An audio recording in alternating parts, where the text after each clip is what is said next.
جاء الحق وزهق الباطل إن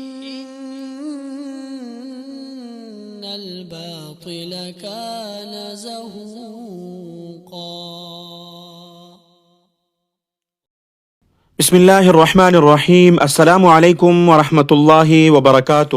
محترم سامعین، جیسے کہ آپ لوگوں کو معلوم ہے کہ چند دنوں سے ملک بھر میں بہت زیادہ احتجاجی مظاہرے ہو رہے ہیں، کیونکہ چیف جسٹس قاضی فائز عیسیٰ نے جمعرات کو مبارک ثانی کیس میں نظر ثانی کی اپیل سننے کے دوران کہا کہ جس دن انہوں نے دباؤ میں فیصلے دیے وہ یہاں پر نہیں رہیں گے۔ محترم سامعین، چیف جسٹس کی سربراہی میں 3 رکنی بینچ پنجاب حکومت کی دائر نظر ثانی کی درخواست پر سماعت کر رہا ہے۔ سماعت کے آغاز پر وکیل ریاض حنیف راہی نے روسٹرم پر آ کر استدعا کی کہ کیس سے متعلق ایک درخواست کر رکھی ہے۔ اٹارنی جنرل منصور عثمان آوان نے کہا کہ نظر ثانی میں جب آپ نے فیصلہ دیا تو پارلیمنٹ اور علماء کرام نے وفاقی حکومت سے رابطہ کیا اور حکومت کے ذریعے سپریم کورٹ سے رجوع کیے جانے کا کہا۔ اسپیکر قومی اسمبلی کی طرف سے خط ملا اور وزیر اعظم کی ہدایات ہیں۔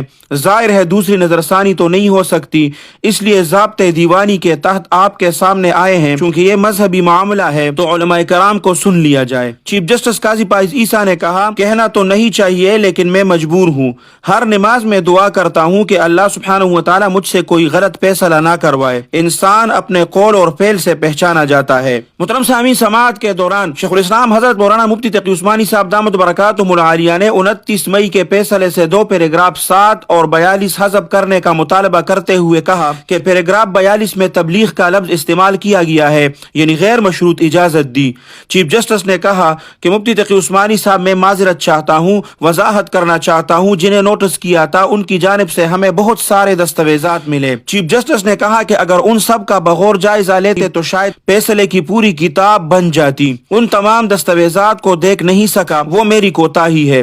عدالتی فیصلے میں جو غلطیاں اور اعتراض ہیں ہمیں نشاندہی کرے۔ اگر کوئی بات سمجھ نہیں آئی تو ہم سوال کریں گے۔ ہمارا ملک اسلامی ریاست ہے، اس لیے عدالتی فیصلوں میں قرآن اور حدیث کے حوالے دیتے ہیں۔ میں کوئی غلطی سے بالاتر نہیں ہوں۔ شیخ الاسلام حضرت مولانا مفتی تقی عثمانی صاحب دامت برکاتہم العالیہ نے فرمایا کہ معاملہ ایسا ہو تو لمبے فیصلے لکھے بھی جاتے ہیں اور پڑھے بھی جاتے ہیں، جس پر چیف جسٹس نے کہا 6 فروری کا فیصلہ نظر ثانی کے بعد پیچھے رہ گیا ہے، اب ہمیں آگے کی طرف دیکھنا چاہیے۔ محترم سامعین، مفتی تقی عثمانی صاحب نے مزید فرمایا کہ آپ فیصلے میں طے شدہ مسائل سے زیادہ اصل مسئلہ کو وقت دیتے۔ آپ نے فیصلے کے پیراگراف 7 میں لکھا کہ احمدی نجی تعلیمی ادارے میں تعلیم دے رہا تھا، تاثر مل رہا ہے کہ وہ نجی تعلیمی اداروں میں تعلیم دے سکتے ہیں۔ چیف جسٹس نے کہا ہے کہ ماضی میں لوگ قاضی یا جج بننا ہی نہیں چاہتے تھے کیونکہ یہ مشکل ہے، مجھے بھی قاضی بننے کا کوئی شوق نہیں تھا۔ آپ نے نظر ثانی کی درخواست دی، ہم نے فوری لگا دی، کوئی بات نہیں چھپائی۔ محترم سامعین، بہت زیادہ دلچسپ مکالمہ ہوا، اس کی تفصیل وہ انشاءاللہ اگلے ویڈیو میں آپ لوگوں کے ساتھ شیئر کریں گے۔ اس میں مزید علماء اور مولانا فضل الرحمان صاحب کا بھی چیف جسٹس کے ساتھ بہت ہی دلچسپ مکالمہ ہوا، اور چیف جسٹس قاضی فائز عیسیٰ نے مفتی تقی عثمانی صاحب دامت برکاتہم العالیہ کو فرمایا کہ آپ ہمارے استاد ہیں، ہم آپ کی عزت کرتے ہیں، آپ ہمارے شریعت بینچ کا بھی حصہ رہے ہیں۔ چیف جسٹس قاضی فائز عیسیٰ اور مفتی تقی عثمانی صاحب دامت برکاتہم العالیہ کا بہت زیادہ دلچسپ اور بہترین اور علم سے بھرپور مکالمہ ہوا ہے، جس میں مفتی تقی عثمانی صاحب دامت برکاتہم العالیہ نے بہت ٹھوس چیزوں کی نشاندہی کرائی ہے،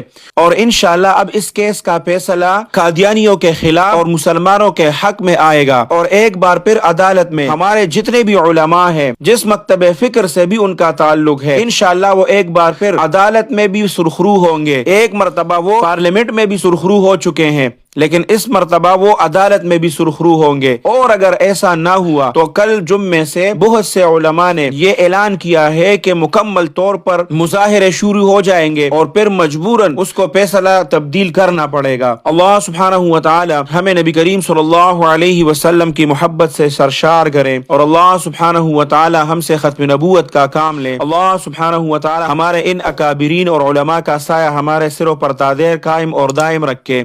اللہ سبحانہ و تعالی آپ سب کو اپنے حفظ اور امان میں رکھے، اپنے خصوصی دعاؤں میں یاد رکھے۔ السلام علیکم ورحمۃ اللہ وبرکاتہ۔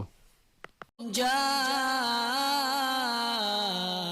الحق وزهق الباطل إن الباطل كان زهوقا۔